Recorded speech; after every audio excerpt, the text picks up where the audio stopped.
మీరు మాతో రండి రాణాగారు. మేం మీకంతా చెప్తాం. రాణి గాయత్రి ఎవరు, ఎలాంటి వారు, వారు మీకోసం ఏమేం చేశారు అన్నది. రండి.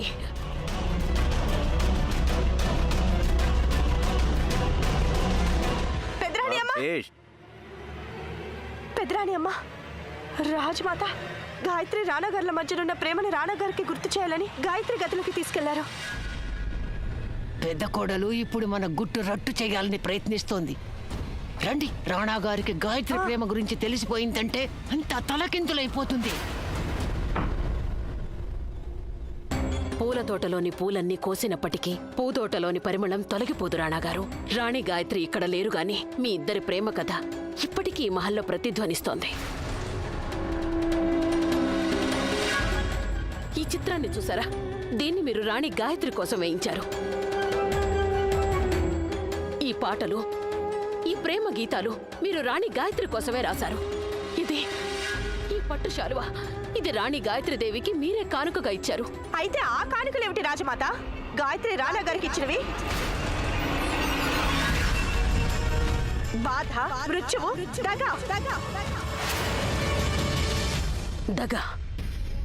దగా చేసింది గాయత్రి కాదు, రాణాగారిని దగా చేసింది. రాణాగారు, ఈవిడ మిమ్మల్ని పెళ్లి చేసుకోమని బలవంత పెట్టింది. మీరు ఒక మాట మర్చిపోతున్నారు రాజమాత. గాయత్రిని పెళ్లి చేసుకోమని రాణాగారిని మీరు కూడా బలవంత పెట్టారు. మాది బలవంత పెళ్లే కావచ్చు, కానీ ఒక సంగతి మాత్రం మీకు తెలియదు రాణాగారు. గాయత్రికి మీకు జరిగిన పెళ్లి ఒక ఒప్పందం, అంతే. మనం ఒక ఒప్పందం చేసుకుందాం. ఎలాంటి ఒప్పందం? మీ కుమార్తె వివాహం రాజమాత ప్రియంవదా సింగ్ గారి కుమారుడు ఆమిర్ కోట్ కి రాజు రాణా ఇంద్రవదన్ సింగ్ దేవ్ గారితో జరిపించండి. మేము సంతోషం కోసం అలా చేశాం. నువ్వు సంతోషాన్ని దోచుకున్నావు. నువ్వు వంచన చేసి పొందాలని చూసిందేది నీకు పొందే అర్హత లేదు. నువ్వు త్రికోణి వశీకరణంతో రాణాగారిని కీలుబొమ్మని చేసి నీ అధీనంలో ఉంచుకోవాలనుకున్నావు.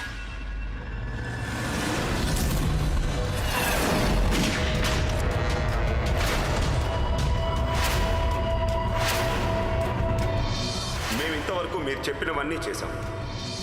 కానీ ఇప్పుడు మాకు సలహాలు ఇచ్చేందుకు మా కొత్త రాణి రాజేశ్వరి ఉన్నారు. రాజేశ్వరి, రేపు ఉదయం మీరు మేము మన హనీమూన్కి బయలుదేరుతున్నాం. అబద్ధం. మీరు చెప్తున్న ప్రతి ఒక్కటి అబద్ధం. మాకు గుర్తుంది, గాయత్రి వల్ల మాకు అడుగు అడుగునా సమస్యలు వస్తూ ఉండేవి. మేము రాజేశ్వరిని తీసుకొని హనీమూన్కి వెళ్తున్నట్టు వారికి చెప్పినప్పుడు వారు తుపాకీతో మమ్మల్ని కాల్చారు. వారొక మోసగ. వారు మమ్మల్ని ప్రేమించలేదు, ద్వేషించేవారు. వారికి కావాల్సింది మాత్రం ఒక్కటే.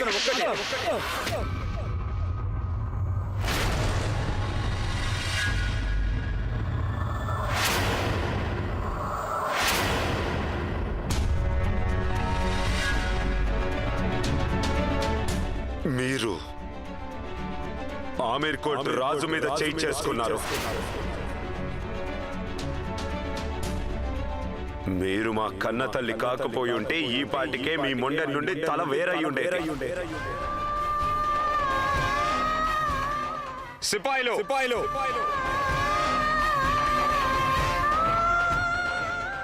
మిమ్మల్ని ఆదేశిస్తున్నాం. రాజమాత ప్రియంవదా సింగ్ దేవ్ని రాజద్రోహ నేరం కింద వెంటనే బంధించండి.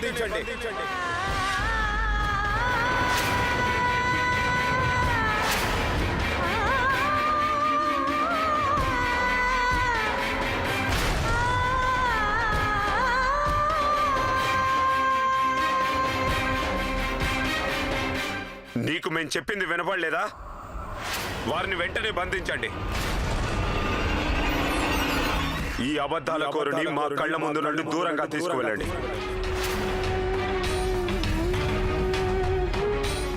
మీ భార్యని ఎలాగో మర్చిపోయారు. ఈరోజు అమ్మ ప్రేమని మరిచారా? ఒక్కటి మాత్రం గుర్తుంచుకోండి, సంకెళ్లతో మనిషిని బంధించగలం, ప్రేమని కాదు. మీరు ఈ భూమిపై నుంచి ఆకాశం వరకు ఎన్ని అడ్డుగోడలు కట్టుకున్నా ప్రేమ తిరిగొచ్చే దారులు వెతుక్కుంటుంది.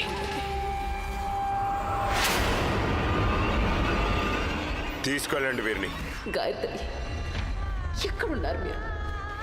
పరిస్థితి చేయి దాటిపోతోంది. త్వరగా తిరిగి రండి రాణి, తిరిగి వచ్చేయండి గాయత్రి.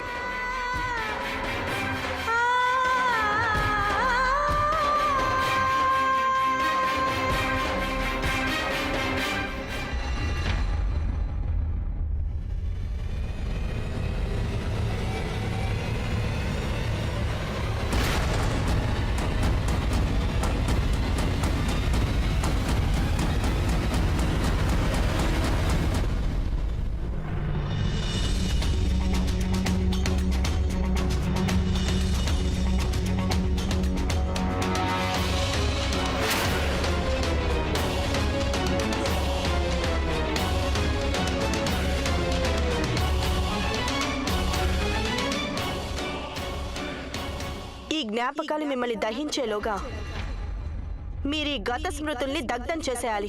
ఎలాగో మనం గాయత్రికి అంత్యక్రియలు చేయలేకపోయాం. ఇప్పుడు కనీసం గాయత్రి చిత్రానికి అంత్యక్రియలు చేయొచ్చు కదా రాణా గారు?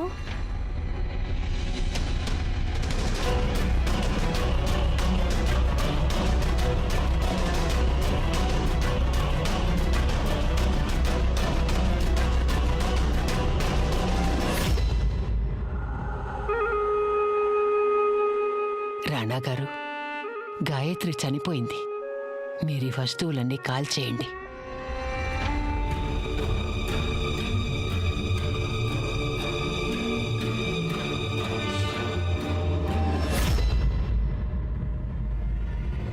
రాజేశ్వరి,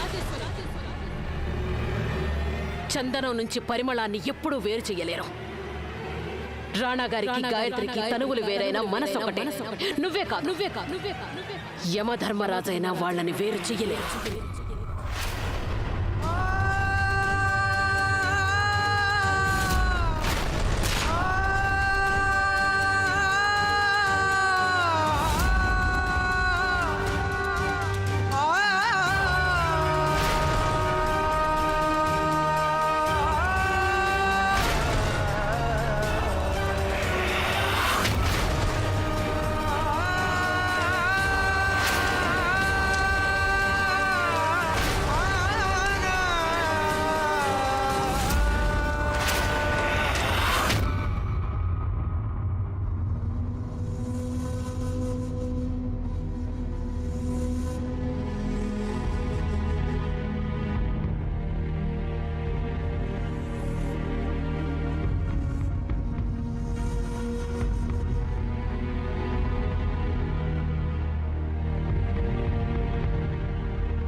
శ్వాస ఆగిపోయిన తర్వాత మనిషి శరీరం చల్లబడిపోతుంది, కానీ వీరి శరీరం కాలిపోతుంది.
రాణిగారు రాణిగారు రాణిగారు రాణిగారు కూర్చోండి లేవండి రాణిగారు మా మాట వినండి. రాణిగారు కూర్చోండి చూడండి రాణిగారు మీ ఒంట్లో ఏం బాగలేదు ఈ స్థితిలో మీరు కదలడానికి ఏర్లేదు మీకు తెలుసా మీరు ఎంతో ఎత్తుమించి కింద పడిపోయారు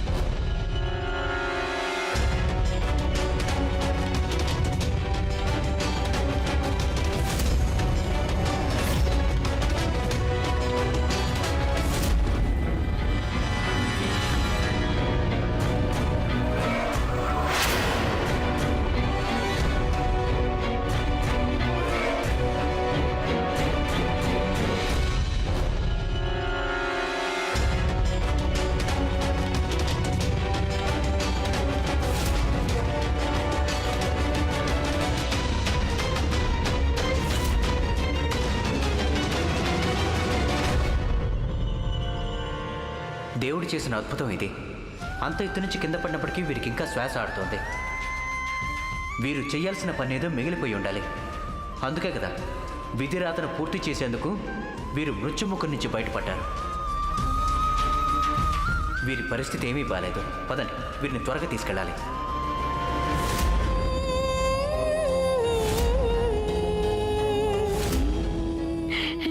నేను రాణాగారి దగ్గరికి వెళ్ళాలి. రాణిగారు నేను చెప్పేది వినండి మీరు 2 నెలల తర్వాత ఈరోజు స్పృహలోకి వచ్చారు అసలు మీ శరీరంలో అంత శక్తి లేదు మీరు ఆమీర్ కోట వరకు ప్రయాణం చేయలేరు ఇప్పుడు మీకు విశ్రాంతి చాలా అవసరం అండి చావు బతుకుల మధ్య ఉన్న దూరాన్ని నేను చూసే వస్తున్నాను. మరి ఇక్కడి నుంచి ఆమీర్ కోట్ వరకు ఉన్న దూరం అంతకన్నా ఎక్కువేం కాదు. నేను దేవుడితో పోరాడొచ్చాను. ఇప్పుడు రాణా గారి కోసం జీవితంతో పోరాడతాను. రాణా గారి ప్రాణం సంకటంలో పడచ్చు. సమయం మించిపోకముందే నేను రాణా గారి దగ్గరికి వెళ్ళాలి. మీరు ముందు మందులు వేసుకోండి ఆ తర్వాత కాసేపు పడుకోండి తీసుకోండి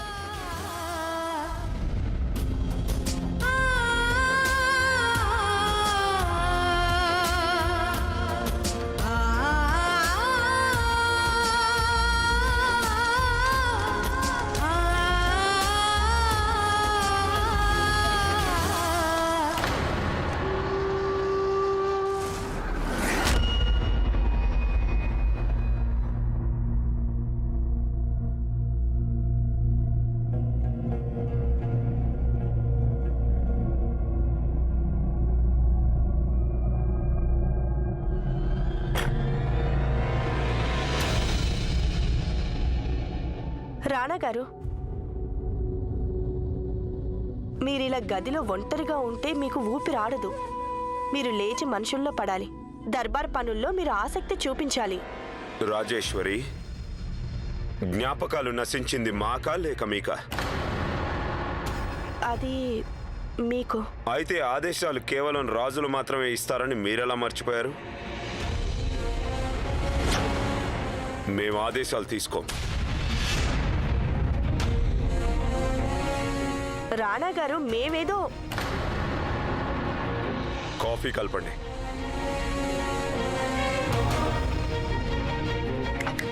త్వరగా. తీసుకోండి రాణా గారు. Thank you.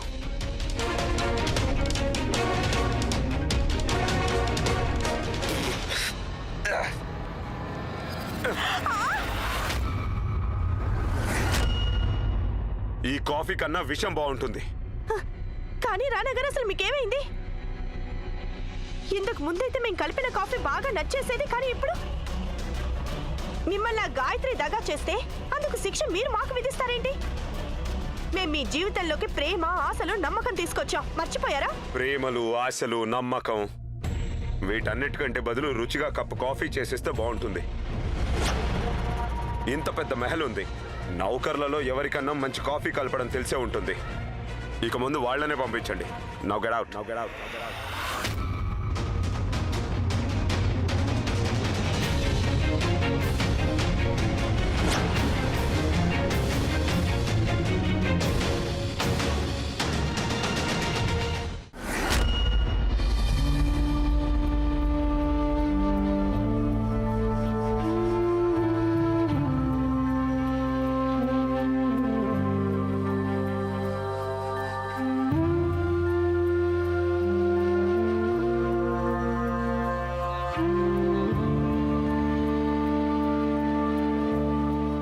ఇలా కూర్చోండి. అది ఇలా ఉండి పక్కన పెడతాను.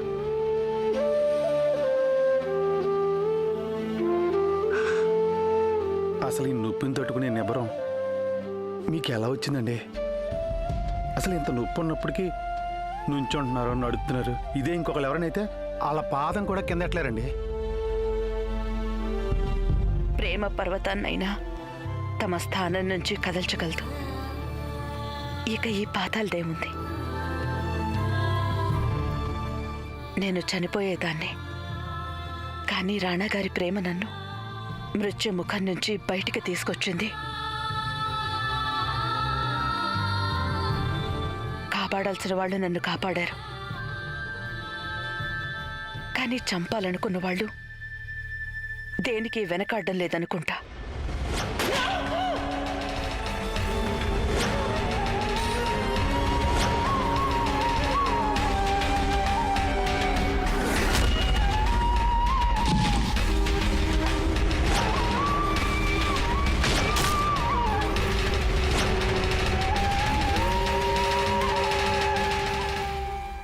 నాకు మొహం సరిగా కనిపించలేదు లక్ష్మణ్, కానీ ఆ రోజు కొండ మీద రాజేశ్వరితో పాటు ఖచ్చితంగా ఎవరో ఉన్నారు. నాకు రాణాగారికి అనుమానం వచ్చింది, రాజేశ్వరికి ఇంకెవరో సాయం చేస్తున్నారని. తన సహచరుల్ని బయట పెట్టడానికి నేను రాణాగారు చనిపోయినట్టుగా నాటకం ఆడా. కానీ ఆ నాటకం వాస్తవంగా మారిపోయింది. కానీ ఒక్క విషయం నాకు ఇప్పటికీ అర్థం కావట్లేదు. రాజేశ్వరి తన సహచరుడు తుపాకీలో తూటాలు ఎప్పుడు మార్చుంటారు? మా శత్రువులకి ఇది తెలీదు. రాజు రాణిల ఈ కథ అంత తేలిక ముగిసిపోదు. నేను నా ప్రేమని మళ్ళీ దక్కించుకుంటాను. రాణిగా నేను తిరిగి మహల్కి వెళ్లాల్సిన సమయం వచ్చేసింది. లక్ష్మణ్, నేను మహల్కి వెళ్తాను. రాణి గాయత్రి గారు, ఇప్పుడు మీరేం దిగులు పడకండి. నేను మీకు తోడుగా ఉంటాను. మనకేం తెలుసండి ఆ మహల్లో ఎలాంటి ఉచ్చులు పన్నారో. మీరు పూర్తిగా కోలుకునేలోగా నేను ఓ పని చేస్తాను. నేను ఆ మహల్కి వెళ్ళొస్తూ ఉంటాను. అక్కడ జరుగుతున్నవన్నీ నేను మీ దగ్గరికి వచ్చి చెప్తూ ఉంటాను. కానీ నువ్వు ఈ పని ఎలా చేయగలవు? ఈ చిరుత బోన్లో ఉన్నా కూడా తన మనసుకు నచ్చినట్టు వస్తా పోతా ఉంటుంది. మీరేం దిగులు పడకండి రాణి గారు, గమ్యం తెలిసిందిగా. చిరుత తన దారేదో తనే కనుక్కుంటుంది. ధన్యవాదాలు. త్వరలోనే నేను మిమ్మల్ని చేరుకుంటాను.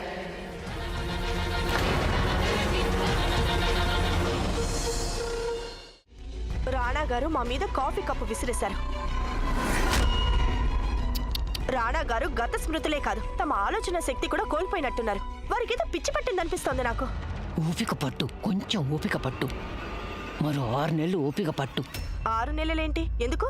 6 నెలల్లో ఏం జరగబోతోంది? 6 నెలలోగా రాజుగారికి నయం కాలేదంటే సింహాసనం మీద మరొకరిని కూర్చోబెడతారు.